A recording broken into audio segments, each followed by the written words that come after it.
Good morning. তোমরা এর আগের ক্লাসগুলোতে জেনেছো গলন, কঠিনীভবন, লীন তাপ, তার আগেও জেনেছো তাপ কি, উষ্ণতা কি, এই ধারণাগুলো তোমরা পূর্বের ক্লাসগুলোতে পেয়ে গেছো। এখন আমরা এই ক্লাসে যেটা জানবো, পড়ব, সেটা হলো বাষ্পায়ন, স্ফুটন, শিশির, কুয়াশা এবং মেঘ। Evaporation, boiling, dew, fog and কুয়াশা। এখন তোমরা সচরাচর পরিবেশে দেখতে পাও এইভাবে তরলের বাষ্পে পরিণত হওয়া তোমরা সচরাচর দেখতে পাও। তরল কিভাবে, অর্থাৎ জল, আমাদের চারপাশে তো প্রচুর জল আছে, আমরা জল ছাড়াই বাঁচতে পারি না। জল কিভাবে বাষ্পে পরিণত হচ্ছে তা তোমরা সচরাচরই দেখতে পাও। যেমন আমরা চা খাওয়ার সময় দেখি চায়ের উপরিতল থেকে বাষ্পে পরিণত হচ্ছে। আবার তোমরা এই দৃশ্যও দেখতে পাও, আমরা যখন জামা কাপড় শুকোতে দিই, জামা কাপড়ের জল ধীরে ধীরে বাষ্পে পরিণত হয়ে যায়, জামা কাপড়গুলো শুকিয়ে যায়। অনুরূপভাবে সমুদ্র থেকে জল বাষ্পে পরিণত হয়, আবার কোনো পুকুর, জলাশয় ইত্যাদি থেকেও জল ধীরে ধীরে বাষ্পে পরিণত হয়। এখন এই বাষ্পে পরিণত হওয়ার ঘটনা তোমরা আরও ভালো করেই জানবে। একটা পাত্রে করে যদি আমরা জল রেখে দিই, তাহলে যে জলটা আজকে রাখলাম 5-7 দিন পরে সেই পরিমাণ জল থাকে না, জল কমে যায়। তার কারণটা হচ্ছে জল ধীরে ধীরে বাষ্পে পরিণত হয়ে যায়। কীভাবে বাষ্পে পরিণত হচ্ছে? দেখা যাচ্ছে জল তার উপরিতল থেকেই শান্ত বাষ্পে পরিণত হয়, ধীরে ধীরে বাষ্পে পরিণত হয়। এই ঘটনাগুলো থেকে আমরা যেটা জানি যে জল যে কোনো উষ্ণতায় বাষ্পে পরিণত হচ্ছে। কারণ কি, তোমরা জানো শীতের দিনেও জল বাষ্পে পরিণত হয়, জামা কাপড় শুকায়, আবার গ্রীষ্মকালেও শুকায়। তাহলে জলের এই বাষ্পে পরিণত ঘটনা শীত, গ্রীষ্ম বা উষ্ণতার উপর নির্ভর করছে না, যে কোনো উষ্ণতাতেই এটা সম্ভব। আর কি না, তরলের উপরিতল থেকে হয়। যখন আমরা থালাতে বা কোনো পাত্রে জল রেখে দিই, তার উপরিতল থেকেই তো জল বাষ্পে পরিণত হয়। আবার ধীরে ধীরে হয় এবং নিঃশব্দে হয়। যখন জল এইভাবে বাষ্পে পরিণত হয়, তোমরা জানো এগুলো নিঃশব্দে হয়, কোনো প্রকার শব্দ উৎপন্ন হয় না। এইভাবে তরলের বাষ্পে পরিণত হওয়ার যে ঘটনা, তাকেই বলা হয় বাষ্পায়ন বা ইভাপোরেশন। অর্থাৎ এইভাবে বাষ্পে পরিণত হওয়ার সময় এই ধীরে ধীরে ঘটে, নিঃশব্দে ঘটে, তরলের উপরিতল থেকে ঘটে এবং যে কোনো উষ্ণতায় ঘটে। আচ্ছা, আমরা কি তরলের বাষ্পে পরিণত হওয়ার ঘটনা শুধু এইভাবেই জানি? আরও একরকমভাবে হয়। যেমন যখন চা তৈরি করা হয় তখন কিন্তু জল ফুটতে থাকে, যখন রান্না করা হয় তখন কিন্তু সেখানেও জল ফুটতে থাকে এবং সেখানে শব্দ উৎপন্ন হয়। তার একটা সহজ একটা ভিডিও আমি তোমাদের প্রাথমিকভাবে দেখাচ্ছি। দেখো, এখানে উত্তপ্ত করা হচ্ছে, জল বাষ্পে পরিণত হচ্ছে। এইভাবে লক্ষ্য করো, এইভাবে জল বাষ্পে পরিণত হয়। জল বাষ্পে পরিণত হওয়ার সময় দেখো সমগ্র অংশ থেকে জল ফুটতেই আছে। এইভাবেও আমরা তরলের বাষ্পে পরিণত হওয়ার ঘটনা দেখি, এক্ষেত্রে জল কিন্তু ফুটছে। এখন আমরা এই যে জল ফুটে বাষ্পে পরিণত হচ্ছে, এই বাষ্পে পরিণত হওয়ার সময় কি কি ঘটনা ঘটে তার একটা পরিষ্কার বোঝার দরকার আছে, যে এটা কি যে কোনো উষ্ণতায় ঘটছে না নির্দিষ্ট উষ্ণতায় ঘটছে। এর উপরে কি আলাদা কোনো প্রভাব আছে? প্রভাব মানে আমরা জানি চাপ বা অন্যান্য অনেক কিছু প্রভাব থাকতে পারে, সেইগুলো আছে কি না দেখার জন্য আমরা একটা সহজ পরীক্ষা করব। এই একটা তরল, এটা সাধারণত বাজার থেকেই নেওয়া ভিনিগার। এখানে ভি লেখা আছে, হয়তো তোমরা দূর থেকে দেখতে পাচ্ছ না, এটা ভিনিগার। এখানে গন্ধটা শুকলেই বোঝা যাবে এটা ভিনিগারের গন্ধ। আর এটা হচ্ছে জল, তোমরা এটাও দেখতে পাচ্ছ না, এটা জল আমরা ঢেলে দিয়েছি। এই জলের এটা জল আছে, এটা ভিনিগার আছে। এখন এই দুটো পাত্রের একটা ভিনিগার এবং একটা জলকে আমরা এখানে উত্তপ্ত করব, দেখি কি কি ঘটনা ঘটে। এখন এইটা তার আগে আমরা দেখে নিই এর প্রাথমিক উষ্ণতাটা কত আছে। যেহেতু আমাদের এখানে গরম করার সময় উষ্ণতা একটা বিষয়, আর উষ্ণতা কাকে বলে তো তোমরা জেনেই গেছো, তাই প্রাথমিকভাবে আমি জেনে নিই এর উষ্ণতাটা কত। দেখে নিই, এটা থার্মোমিটার। এই থার্মোমিটারের ব্যবহার সম্বন্ধে এবং থার্মোমিটারের ব্যবহার সম্বন্ধে তোমরা অলরেডি জানো, এর আগের ক্লাসগুলোতে জেনেই গেছো। এখন এই থার্মোমিটারের সাহায্যে আমি এই ভিনিগারের উষ্ণতা পরিমাপ করে দেখলাম। এর উষ্ণতা প্রায় 22 ডিগ্রি 23 ডিগ্রি সেন্টিগ্রেড। যদিও এই বিষয়টা আমাদের কাছে খুব একটা গুরুত্বপূর্ণ নয়, জাস্ট প্রাথমিক উষ্ণতাটা জানার জন্যই আমরা দিলাম, এটা 22 থেকে একটু বেশি। এইটার উষ্ণতা সেটাও সেই একই প্রায়, কোনো চেঞ্জ নেই। অর্থাৎ তাই হয়েছে এই থার্মোমিটার এই তরল দুটির উষ্ণতা। এখন এই দুটো পাত্রকে আমরা যদি গরমে করতে বসাই তখন কি কি ঘটনা ঘটে? সচরাচর আমরা যেভাবে চা তৈরি করি, রান্না খাদ্যদ্রব্য তৈরি করি জল ফুটিয়ে, যা সেই একই পদ্ধতিতে এখানে আমরা উত্তপ্ত করব।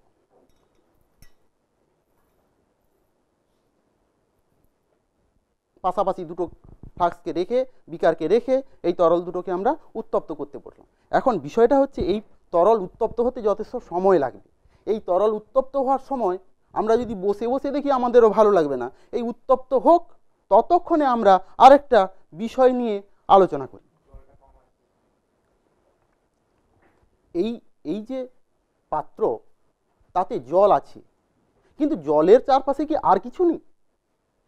আছে। এর ভেতরে বায়ু আছে তার উপরিতলে, এবং শুধু বায়ু এখানে নেই, তার উপরে মানে আমাদের উপরে একটা বায়ুস্তম্ভ অলরেডি দাঁড়িয়ে আছে।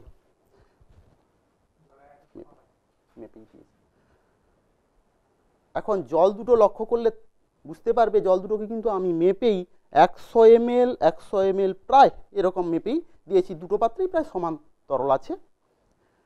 এখন আমাদের উপরে যে বায়ুমণ্ডল আছে, তোমরা এর আগের ক্লাসগুলোতে জেনেই গেছো যে বায়ু চাপ দেয়, অর্থাৎ বায়ুমণ্ডল আমাদের উপরে চাপ প্রয়োগ করে। শুধু বায়ুমণ্ডল নয়, তোমরা জানো তরল চাপ প্রয়োগ করে, বায়ুমণ্ডলও সেভাবে চাপ প্রয়োগ করে। তাহলে এর উপরে আছে কে? বায়ু আছে। তাহলে বায়ুস্তম্ভ যেহেতু দাঁড়িয়ে আছে আমাদের উপরে, এর উপরে বায়ুস্তম্ভ চাপ প্রয়োগ করছে। এখন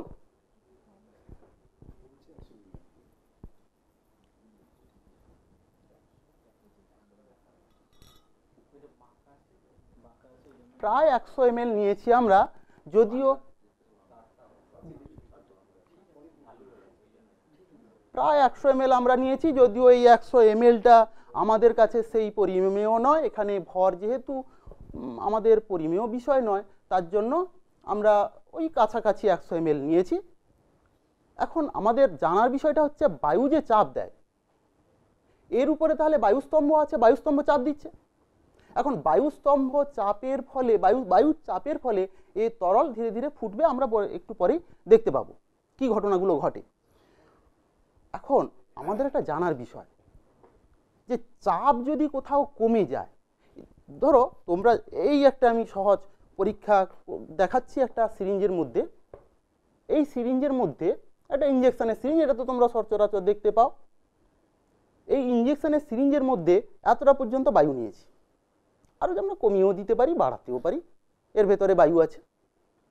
এখন এই সিরিঞ্জটাকে যদি আমরা এইভাবে ধরে রাখি, এই নিচের অংশ উপরের অংশের মধ্যে কোনো প্রকার গতি নেই, তার মানে এর উপরে ক্রিয়াশীল বলগুলো শূন্য, বা এর উপরে ভেতরে যে বায়ু আছে সে যা চাপ দিচ্ছে, বাইরের বায়ু সেই একই পরিমাণে চাপ দিচ্ছে। চাপগুলো সমান হওয়ার জন্য এর মধ্যে কোনো প্রকার গতি নেই, এটা স্থির অবস্থায় আছে, এই অংশ এই অংশ। এখন যদি আমরা এইটাকে বন্ধ রাখি, তাহলে যদি আমরা এটাকে আরও একটু বেশি করে বায়ু নিলাম, এইটাকে বন্ধ রেখে যদি আমরা এইভাবে বল প্রয়োগ করি, মানে বায়ুটাকে আমরা বেরোতে দিচ্ছি না, ওর ভেতরে যা বায়ু আছে সেইগুলোই আছে, যা ভরের বায়ু আছে সেগুলো একই আছে। এখন শুধু তার আয়তনটাকে আমি এইভাবে সংকুচিত করলাম, তাহলে আয়তন সংকুচিত হয়ে যাওয়ার সঙ্গে সঙ্গে আমি একটা বল অনুভব করছি। এটা ছেড়ে দেওয়ার সঙ্গে সঙ্গে কিন্তু এটা আবার নেমে যাচ্ছে। এইটা নেমে যাওয়ার কারণটা কি? যেহেতু এটাকে নামিয়ে দিচ্ছে, তার অর্থটা হলো এর ভেতরের যে বায়ু আছে তার চাপ বেশি এবং বাইরের বায়ুর চাপ কম, তার জন্য সে নামিয়ে দিচ্ছে। আর এইভাবে যখন আমরা সংকুচিত করছি, তখন দেখা যাচ্ছে যে তার আয়তনটা কমে যাচ্ছে। তাহলে যখনই আয়তন কমে যাচ্ছে, তখন ভেতরের বায়ুর চাপ বেড়ে যাচ্ছে। ঠিক উল্টা যদি ঘটনা ঘটাই, তো এতটাখানি বায়ু নিলাম, এটাকে বন্ধ রেখে আমি যদি এইভাবে টানি, অর্থাৎ আয়তনটাকে বাড়িয়ে দিই, তারপরে এটা দেখা যাচ্ছে না, এইভাবেই যদি আমরা দেখাই তাহলে দেখা যাবে এইভাবেই যদি আমরা টেনে আয়তনটাকে বাড়িয়ে দিই, তারপরে ছেড়ে দেওয়ার সঙ্গে সঙ্গে আবার সে ভেতরের দিকে চলে যাবে। তার মানে এই আয়তনের বায়ুটাকে যদি আমরা বাড়িয়ে দিই আয়তনটা, তাহলে তার আয়তন যখনই বেড়ে যাচ্ছে, তখন ভেতরের চাপ কমে যাচ্ছে। ভেতরের চাপ কমে যাচ্ছে বলেই ছেড়ে দেওয়ার সঙ্গে সঙ্গে বাইরের চাপ বেশি থাকার জন্য ভেতরের দিকে এই অংশটা ঢুকে যাচ্ছে। চাপ কমে যাচ্ছে মানে বাইরের বায়ুর সাপেক্ষে ভেতরের চাপ কমে যাচ্ছে, বা চাপ বেড়ে যাচ্ছে মানে বাইরের বায়ুর সাপেক্ষে ভেতরের চাপ বেড়ে যাচ্ছে। অর্থাৎ আমরা তাহলে এটাকে বন্ধ রেখে যদি আয়তন বাড়াই তাহলে ভেতরের চাপ কমে যায়, যদি আমরা আয়তন সংকোচন করি তাহলে চাপ বেড়ে যায়। এখন এই ঘটনাটা একটা সূত্রের সাহায্যে বর্ণনা করা হয়েছে, পরবর্তী ক্লাসগুলোতে তোমরা উঠে পড়তে পারবে। সেটা হচ্ছে বয়েলের সূত্র। আমরা এখানে বয়েলের সূত্রটাকে বলতে পারছি না কারণ এটা সিলেবাসের বাইরে, তবে তোমরা এইটুকু নিশ্চিত জেনে রাখো যে এর যদি আমরা আয়তন বাড়াই তাহলে ভেতরের চাপ কমে যাবে। আয়তন বাড়াই বলতে বায়ু ঢুকিয়ে নয়, যা বায়ু আছে সেই বায়ুর যদি আয়তন আমরা বাড়াই তাহলে ভেতরের চাপ কমে যাবে। এখন এই বিষয়টাকে যেখানে আমরা এবার পরীক্ষা পদ্ধতিটা আমরা দেখছি, এই বিষয়টাতে দেখছি পরপর ফুটতে শুরু করেছে, ফুটতে নয় বুদবুদ আকারে উঠতে শুরু করেছে, অর্থাৎ গরম হচ্ছে। এখন আমরা এর উপরে যে চাপ পাচ্ছি সেটা হচ্ছে বায়ুর চাপ। আমরা এই পরীক্ষাটা এই সিরিঞ্জের সাহায্যে করব। এই সিরিঞ্জের মধ্যে চাপটাকে কমিয়ে দিয়ে ওই তরলটাকে নিয়ে কিভাবে কি ঘটনা ঘটে সেটা আমরা দেখব। তার জন্য আমরা একটা ছক তৈরি করে ফেলি, ও গরম হতে সময় লাগবে, ততক্ষণে আমরা একটা ছক তৈরি করে ফেলি, একটা চার্ট বা টেবিল তৈরি করে ফেলি। টেবিলটা আমি অলরেডি করেছি। এখানে তরলের নাম আমরা নিয়েছি, একটা তরল নিয়েছি ভিনিগার আর একটা তরল নিয়েছি জল। এখানে তাই লিখলাম ভিনিগার জল। তরলের উপর চাপ, আমরা জানি তরলের উপর চাপ আছে, বায়ুমণ্ডলের চাপ আছে। আর একটা কি বললাম, সিরিঞ্জের মধ্যে আমরা চাপ কমিয়ে দেখব কি ঘটনাগুলো ঘটে। তাহলে বর্তমান বায়ুমণ্ডলের চাপ, আরেকটা হচ্ছে সিরিঞ্জের মধ্যে অপেক্ষাকৃত কম চাপ, তাতে কি উষ্ণতা আসে সেই ঘটনাটা আমরা এখানে লিপিবদ্ধ করব। তার নিচে যখন জল নিচ্ছি, জলের ক্ষেত্রেও প্রমাণ বায়ুমণ্ডলীয় চাপ এবং সিরিঞ্জের মধ্যে অপেক্ষাকৃত কম চাপ, এই দুটো ক্ষেত্রে কি উষ্ণতার কি ঘটনা ঘটে, এখানে আমরা যে উষ্ণতায় তরল ফুটছে বা ফুটবে সেই উষ্ণতাটাকে লিপিবদ্ধ করব। এইভাবেই আমরা পরীক্ষা পদ্ধতিটাকে এখানে লিপিবদ্ধ করব। তার আগে এখানে ফুটতে শুরু করছে বা বুদবুদ আকারে আসছে, এই খুব কম সময়ের মধ্যে এটি ফুটতে শুরু করবে। দেখা যাক উষ্ণতাটা কিভাবে পরিবর্তন হয়েছে। আমরা প্রথমে দেখেছিলাম উষ্ণতাটা কম ছিল, প্রায় 22 ডিগ্রি সেন্টিগ্রেড ছিল। এখন উষ্ণতা ক্রমান্বয়ে বেড়েছে,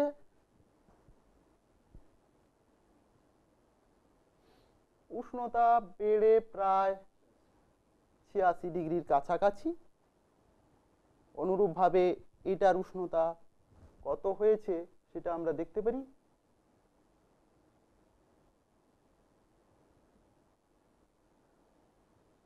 এও প্রায় 80 ডিগ্রির কাছাকাছি হয়েছে।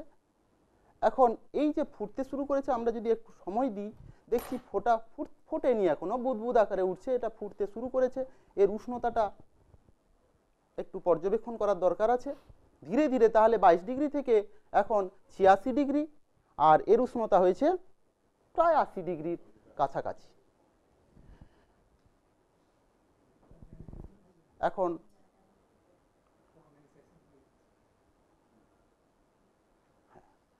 ফুটতে শুরু করছে। এই অবস্থাতে এটা ভিনিগার, আমরা জানি যে এটা ভিনিগার, এটা জল। এই পাত্রে ভিনিগার আছে, এই পাত্রে জল আছে। অলরেডি ভিনিগার কিন্তু ধীরে ধীরে ফুটতে শুরু করে দিয়েছে। এই অবস্থাতে আমরা টেম্পারেচারটা নেব যে কত ডিগ্রি সেন্টিগ্রেড উষ্ণতা এটি ফুটছে। আরও কয়েকটা ঘটনা এই ফোটার সময় যদি আমরা লক্ষ্য করি, একটু লক্ষ্য করো ভালো করে, যে এটা যখন ফুটছে বা এখনো পুরোপুরি ফোটেনি, ফুটতে শুরু করছে, এই অবস্থাতে দেখো সমগ্র অংশ থেকে তরলের কিন্তু উপরিতল থেকে এটি ফুটছে না, এটি কিন্তু নিচ থেকে বা বুদবুদ আকারে বিভিন্ন অংশ থেকে ফুটছে। মূলত সমগ্র অংশ থেকে ফুটে বাষ্প হচ্ছে, আমরা এইটুকু ধরে নিতে পারি। আর কি পেতে পারি?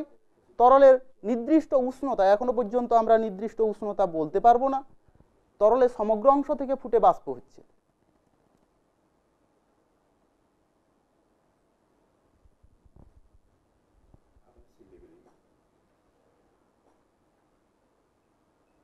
তরল ফুটতে শুরু করে দিয়েছে। এখন এবার আমরা এই ভিনিগারের উষ্ণতাটা আমরা পরিমাপ করি। ভালো করে লক্ষ্য করো ভিনিগারের উষ্ণতা কত, ভিনিগার যে উষ্ণতায় ফুটছে তার উষ্ণতাটা কত।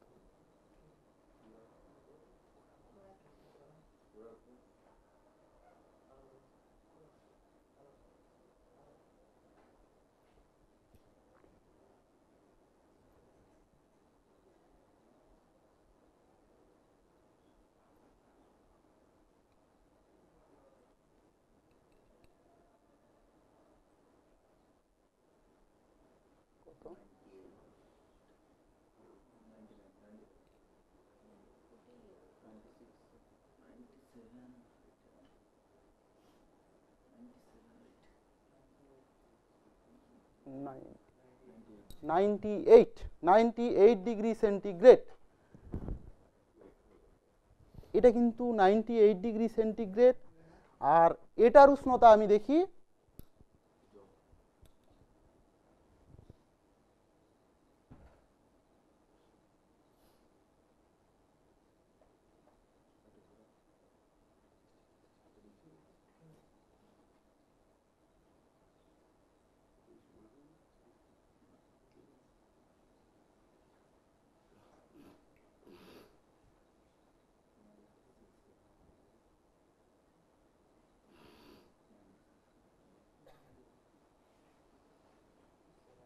Ninety seven.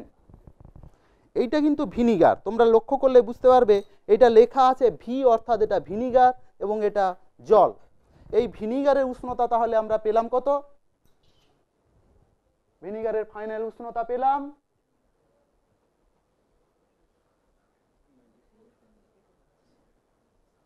95।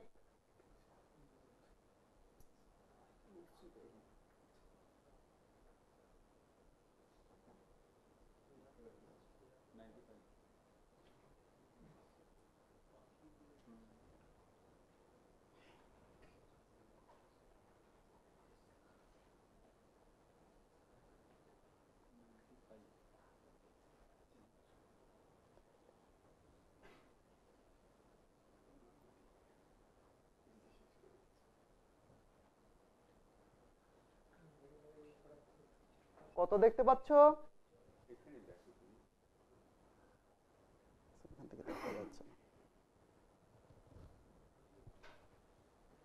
98। এখানে প্রায় আমি দেখতে পাচ্ছি 98 ডিগ্রি সেন্টিগ্রেড। ঠিক আছে, ভিনিগারের উষ্ণতা আমরা পেলাম 98 ডিগ্রি সেন্টিগ্রেড। এটা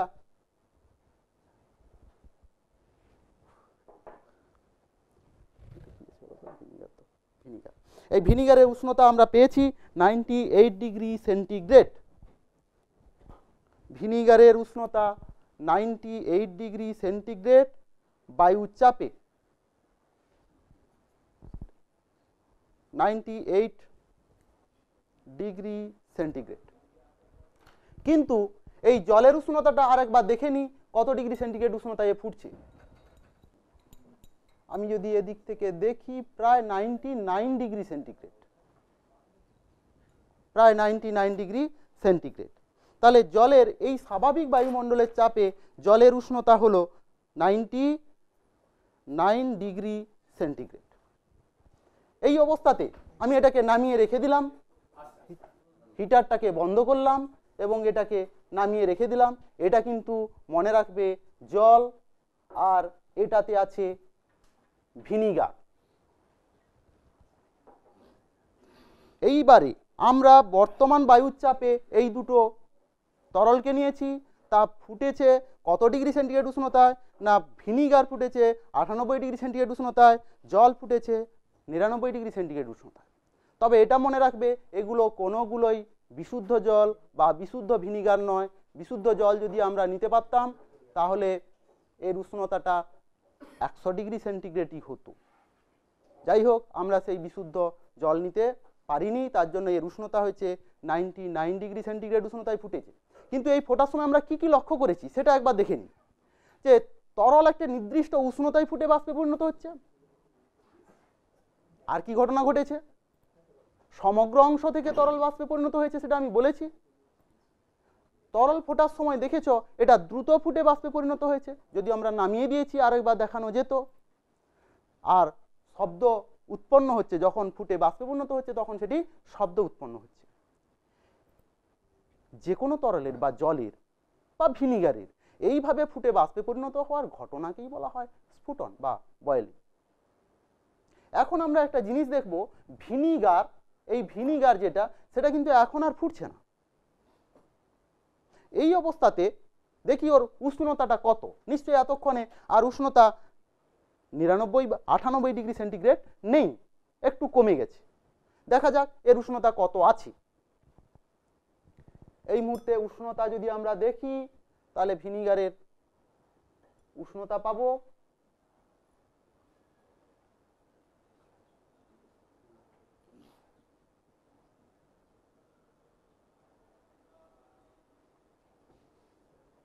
72। তাহলে এই অবস্থাতে দেখতে পাচ্ছি যে উষ্ণতাটা কিন্তু 72। এখন এই অবস্থায় আমি এই একটা সিরিঞ্জ নিয়েছি। এই সিরিঞ্জের মধ্যে তোমাদের কিছু আগে বলা হয়েছে যে একে যদি আমরা বন্ধ রেখে কিছু আয়তনের বায়ু নিয়ে এর মুখ যদি বন্ধ রেখে আয়তন বাড়াই, তাহলে এর ভেতরে চাপ কমে যাবে। তাহলে এই চাপ কমিয়ে দিয়ে এই তরলের ভেতরে যদি রেখে এর চাপ যদি কমিয়ে দেওয়া যায় এর উপর বায়ুর চাপ, তাহলে কি ঘটনাটা ঘটে দেখা যাক।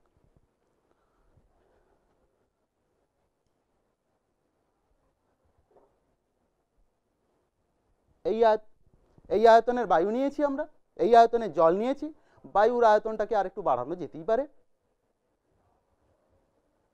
এবার এর মুখ বন্ধ রেখে আমরা এই আয়তনটাকে একটু বাড়িয়ে দেব, কি ঘটে তা দেখব। এইটা হাত না চাপিয়ে রেখে এইটাকে যদি আমরা লাগিয়ে দিই, তাহলে কিন্তু এর ভেতরে আর বায়ু ঢুকতে পারবে। এই অবস্থাতে আমরা এটার আয়তন বাড়াবো, দেখা যাক কি ঘটনা ঘটে।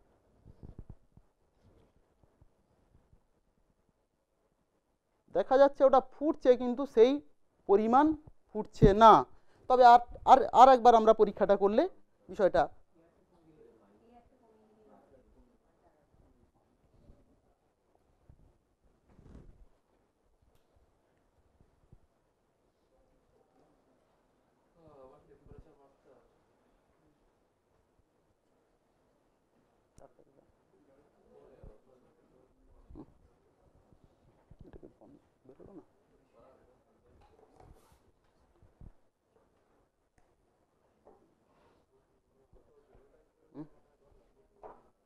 ভিনিগার নিয়েছি, এর আয়তনটা আমরা এইটা নিয়েছি, আর একবার পরীক্ষাটা করলাম। এটাকে যদি বন্ধ রেখে এটার যদি আমরা আয়তনটাকে খুব বাড়িয়ে দিই, আমরা খুব স্যাটিসফ্যাক্টরি নেচারে এটাকে ঠিক পাচ্ছি না, খুব অল্প পরিমাণে হচ্ছে আর কি। কিন্তু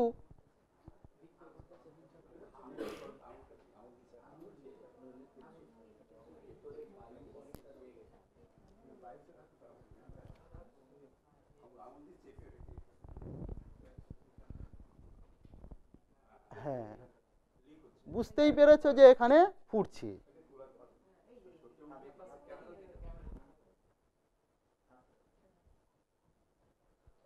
ফুটছে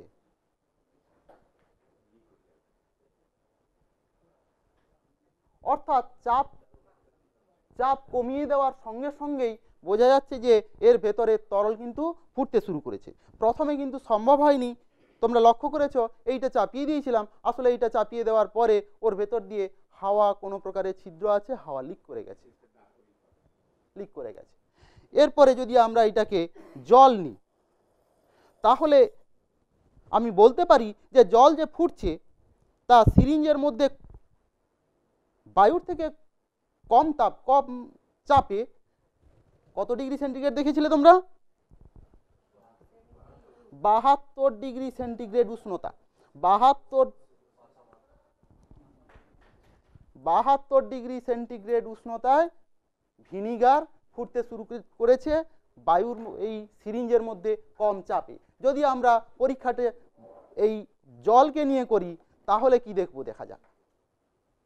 এই জলের উষ্ণতা আমরা পরিমাপ করছি, যে জল অপেক্ষাকৃত আর ফুটতে শুরু করেছে না, করছে না, এবং ঠান্ডা হয়ে গেছে। কত ডিগ্রি সেন্টিগ্রেড উষ্ণতা আমরা দেখি,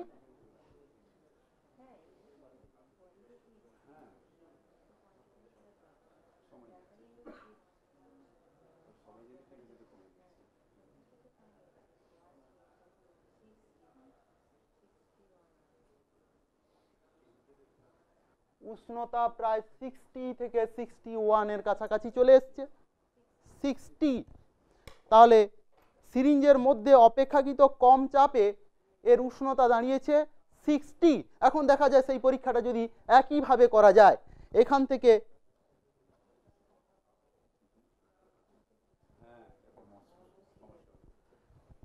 কিছু পরিমাণ তরল নিয়েছি, আর আমরা ওইটাকে না চাপ চেপে রেখে হাত দিয়েই চেপে রাখলাম। এরপরে যদি এটাকে আমরা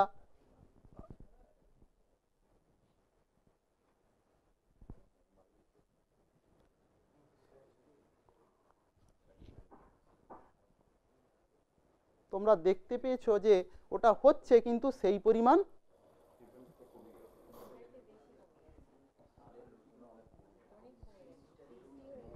টেম্পারেচারটা খুবই কমে যাওয়ার জন্যই এরকম, তবুও মোটামুটি বোঝা যাচ্ছে যে হচ্ছে।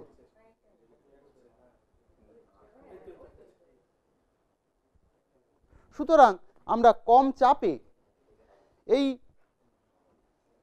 70 থেকে 71 ডিগ্রি সেন্টিগ্রেড উষ্ণতাতে এখানে ফুটালাম। এই ডাটাগুলো থেকে আমরা যে জিনিসগুলো দেখতে পাচ্ছি সেটা হলো তরল বায়ুর চাপে 98 ডিগ্রি সেন্টিগ্রেড উষ্ণতায় জল ফুটেছে, কিন্তু সিরিঞ্জের মধ্যে 72 ডিগ্রি সেন্টিগ্রেড উষ্ণতায় ওটা ফুটেছে।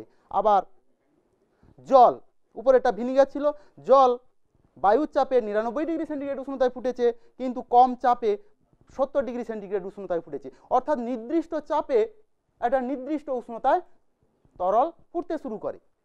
এখন তরলের এই যে সমগ্র অংশ থেকে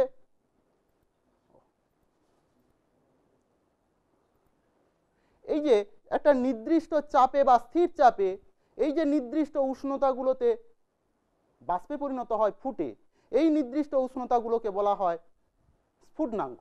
অর্থাৎ স্থির চাপে যে নির্দিষ্ট উষ্ণতায় তরল ফুটে বাষ্পে পরিণত হয় সেই উষ্ণতাকে বলা হয় স্ফুটনাঙ্ক বা বয়েলিং পয়েন্ট। এখন আরও আমরা পরিষ্কার করে দেখতে পাচ্ছি যে তরলের উপর চাপ কমিয়ে দিলে, মানে বর্তমান বায়ুর চাপে ভিনিগার ফোটে 98 ডিগ্রিতে, আবার সিরিঞ্জের মধ্যে কম চাপে ভিনিগার ফোটে 72 ডিগ্রি সেন্টিগ্রেড উষ্ণতায়। অর্থাৎ চাপ কমিয়ে দিলে তরলের স্ফুটনাঙ্ক কমে যায়। এরপরে আমরা যেমন তরলকে ফুটালে বাষ্পে পরিণত হয়, তেমন বাষ্পকেও যদি উষ্ণতা কমিয়ে দেওয়া যায় বাষ্পের, তাহলে সে আবার ঘনীভূত হয়ে জলকণায় পরিণত হয়। এই স্ফুটন, ঘনীভবন বা এই ঘটনাগুলোর সঙ্গে আমাদের প্রাকৃতিক বহু ঘটনা জড়িত আছে। যেমন, আচ্ছা, এইটা বলার আগে আমাদের আর একটা জিনিস আলোচনা করে নেব যে বাষ্পায়ন এবং স্ফুটনের মধ্যে অ্যাকচুয়ালি পার্থক্যটা কি। তোমরা এই পার্থক্যটা বাড়িতে সহজেই করে ফেলতে পারবে যে বাষ্পায়নের কি কি বৈশিষ্ট্য ছিল। যে নির্দিষ্ট উষ্ণতায় ফুটে বাষ্পে পরিণত হয় স্ফুটনের ক্ষেত্রে, বাষ্পায়নের ক্ষেত্রে যে কোনো উষ্ণতায় ফুটে বাষ্পে পরিণত হয়। এইভাবে এই ঘটনাগুলোর বৈশিষ্ট্যগুলো, বাষ্পায়নের বৈশিষ্ট্য এবং স্ফুটনের বৈশিষ্ট্যগুলো বসিয়ে এই পার্থক্যটা তোমরা সহজেই বাড়িতে করে ফেলতে পারবে। পরের দিন তোমরা এটা করে নিয়ে এসে দেখাবে। এখন আমরা এই প্রাকৃতিক যে ঘটনাগুলো এর সঙ্গে সম্পর্কিত সেই ঘটনাগুলো নিয়ে একটু আলোচনা করব। কি কি প্রাকৃতিক ঘটনা আমরা প্রতিনিয়ত চারপাশে দেখতে পাই? ঘাসের উপরে শিশির পড়তে দেখতে পাই, এইভাবে এই যে বিন্দু বিন্দু আকারে শিশির জমেছে। আর কি দেখতে পাই? কুয়াশা দেখতে পাই, গাড়ি চালাতে অসুবিধা হয়, প্রচুর কুয়াশা জমে যায়। আর কি দেখি? মেঘ দেখতে পাই। এই শিশির, কুয়াশা, মেঘ এগুলো আমাদের প্রাকৃতিক ঘটনা। এখন কিভাবে শিশির, কুয়াশা এবং মেঘ সৃষ্টি হয় তা জানার জন্য আমরা সহজ একটি পরীক্ষা এবং পর্যবেক্ষণ করব। পরীক্ষাটি এখানে দেখতে পাচ্ছ একটা বিকার আছে, বিকারের মধ্যে কিছু পরিমাণ বরফ আছে, বিকারের মধ্যে কিছু পরিমাণ বরফ আছে। এই বরফটা রাখার ফলে কি ঘটনাগুলো ঘটেছে সেগুলো যদি আমরা পর্যালোচনা করি তাহলে আমরা এই প্রাকৃতিক ঘটনাগুলোর কারণ সহজেই বুঝতে পারব। এখন এই বিকারের কাছে একটি থার্মোমিটার নিয়ে যদি দেখি এর উষ্ণতা কত পাই দেখি। বিকারের কাছে যদি আমরা একটা থার্মোমিটার রাখি, এই থার্মোমিটারের উষ্ণতা কিন্তু ধীরে ধীরে কমে কত ডিগ্রি সেন্টিগ্রেড হচ্ছে আমরা বায়ুর উষ্ণতাটা পেতে পারবো।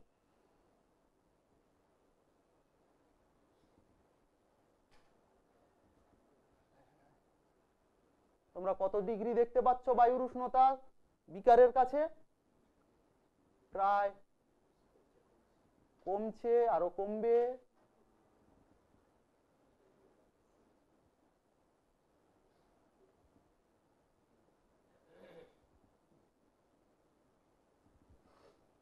এখানে কমতে থাক, ততক্ষণে আমরা বাড়ির বা পরিবেশের উষ্ণতা বা এই ঘরের উষ্ণতা কত এইখান থেকে আমরা দেখে নিই। এই যে থার্মোমিটার একটা আছে দেখতে পাচ্ছ, এই থার্মোমিটারে উষ্ণতা কত একবার দেখে নাও।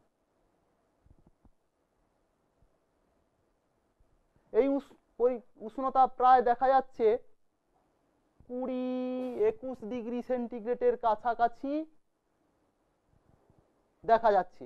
অ্যাকচুয়ালি এই বরফের এইটা দূরে আছে তো তার জন্য এটাকে আমরা ঘরের উষ্ণতা বলেই ধরে নিতে পারি। এটা প্রায় 21 ডিগ্রি সেন্টিগ্রেডের কাছে আছে।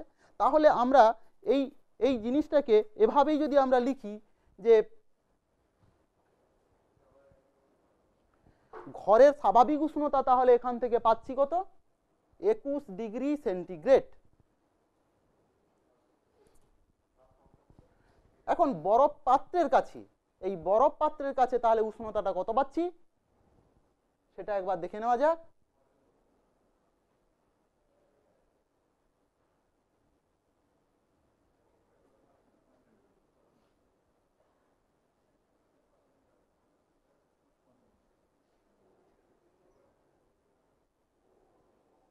প্রায় কত? প্রায় 15 ডিগ্রি সেন্টিগ্রেড। তাহলে বরফ পাত্রের কাছে উষ্ণতাটা পাচ্ছি প্রায় 15 ডিগ্রি সেন্টিগ্রেড। এখন ঘরের স্বাভাবিক উষ্ণতা দেখতে পাচ্ছি 21 ডিগ্রি সেন্টিগ্রেড, বরফ পাত্রের কাছে উষ্ণতা দেখতে পাচ্ছি 15 ডিগ্রি সেন্টিগ্রেড। আর কি কি দেখতে পাচ্ছি? যে এখানে যে বরফ পাত্র আছে তার গায়ে এক প্রকারের জলকণা জমা হয়ে গেছে। পরিষ্কার দেখতে পাচ্ছ এখানে জলকণা জমা হয়ে গেছে। এই জলকণাগুলো জমা হয়ে গেছে, জলকণাগুলো দেখাও যাচ্ছে, বিন্দু বিন্দু আকারে জলকণা জমা হয়েছে।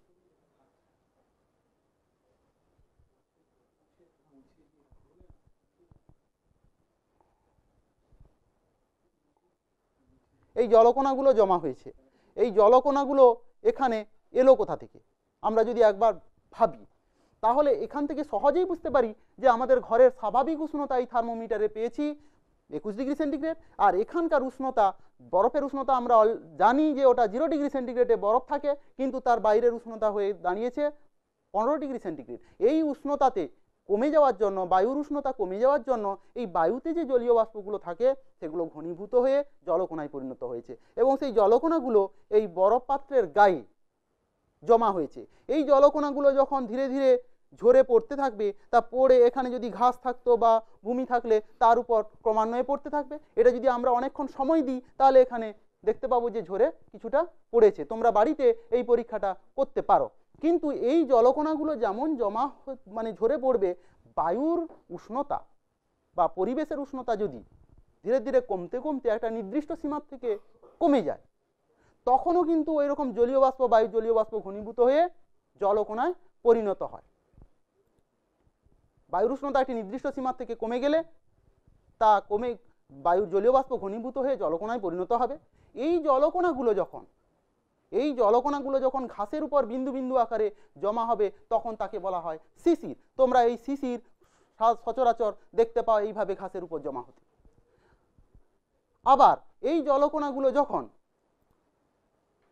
বায়ুর ধূলিকণার সঙ্গে, বায়ুর ধূলিকণা মানে আমরা জানি যে বায়ুতে প্রচুর ধূলিকণা মিশে আছে, সেই ধূলিকণার সঙ্গে যদি মিশে ভূপৃষ্ঠ সংলগ্ন অঞ্চলে ভেসে বেড়ায় তখন তাকে বলা হয় কুয়াশা। তোমরা সচরাচর যে কুয়াশা দেখতে পাও, এই কুয়াশা সেগুলো হচ্ছে এভাবেই সৃষ্টি হয়।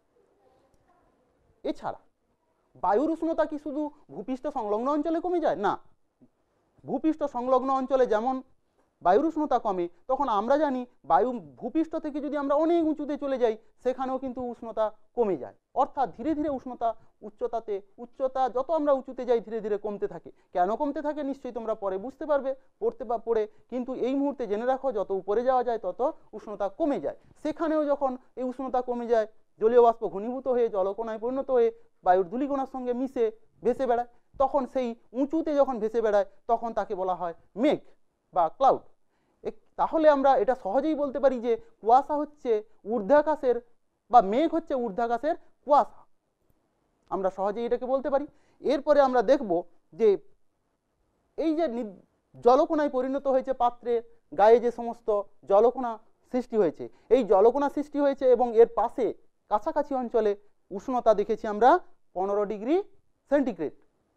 এখন এই 15 ডিগ্রি সেন্টিগ্রেড উষ্ণতাতে কিন্তু জলীয় বাষ্প ঘনীভূত হয়ে জলকণায় পরিণত হয় না, কারণ এখানে আমরা দেখছি এর উষ্ণতা, এই থার্মোমিটারের উষ্ণতা কিন্তু মানে ঘরের স্বাভাবিক উষ্ণতা বা দূরের যে থার্মোমিটার আছে তার উষ্ণতা কিন্তু 21 ডিগ্রি সেন্টিগ্রেড। তার মানে এখানে কিন্তু জলকণায় পরিণত হয়নি। তার মানে এখানে 21 ডিগ্রি, তারপরে উষ্ণতা ধীরে ধীরে কমতে কমতে এই পাত্রের কাছে হয়েছে 15 ডিগ্রি, তার মানে পাত্রের কাছে জলকণায় পরিণত হয়েছে। তাহলে পাত্র থেকে যদি আমরা একটু দূরে চলে যাই উষ্ণতা আর একটু বাড়বে। কিন্তু আমরা এখান থেকে সিদ্ধান্ত নিতে পারি যে উষ্ণতা একটা নির্দিষ্ট সীমার থেকে কমে গেলে তবেই জলকণায় পরিণত হয়। তাহলে জলকণায় যে পরিণত হচ্ছে যে নির্দিষ্ট উষ্ণতার থেকে কমে গেলে সেই উষ্ণতাটাকে বলছি আমরা শিশিরাঙ্ক। অর্থাৎ শিশিরাঙ্কের সহজ সংজ্ঞা আমরা তাহলে এভাবেই দিতে পারি, যে নির্দিষ্ট উষ্ণতার থেকে বায়ুর উষ্ণতা কম হওয়া মাত্র জলীয় বাষ্প ঘনীভূত হয়ে জলকণায় পরিণত হয় বা পরিণত হতে শুরু করে, সেই নির্দিষ্ট উষ্ণতাকে বলবো শিশিরাঙ্ক। তোমরা এই পর্যন্ত জানলে। আরও কিছু কিছু জিনিস তোমরা পরে পড়বে, যে কুয়াশা, শিশির এই সংক্রান্ত, বা শহরাঞ্চলে যদি আমরা আরও একটা জিনিস জেনে যাই এখানে, যে শহরাঞ্চলে কেন বেশি কুয়াশা তৈরি হয়। আমি বললাম যে জলীয় বাষ্প ঘনীভূত হয়ে জলকণা পরিণত হয়, সেই জলকণা ধূলিকণার সঙ্গে মিশে যখন ভেসে বেড়ায় ভূপৃষ্ঠ সংলগ্ন অঞ্চলে তখনই সৃষ্টি হয় কুয়াশা। শহরাঞ্চলে সাধারণত এই ধূলিকণার পরিমাণটা বেশি থাকে, তার জন্য তোমরা দেখবে শহরাঞ্চলে বেশি কুয়াশা তৈরি হয়। যাই হোক, এই পর্যন্তই থাকলো, তোমরা পরের অংশ পরের ক্লাসে।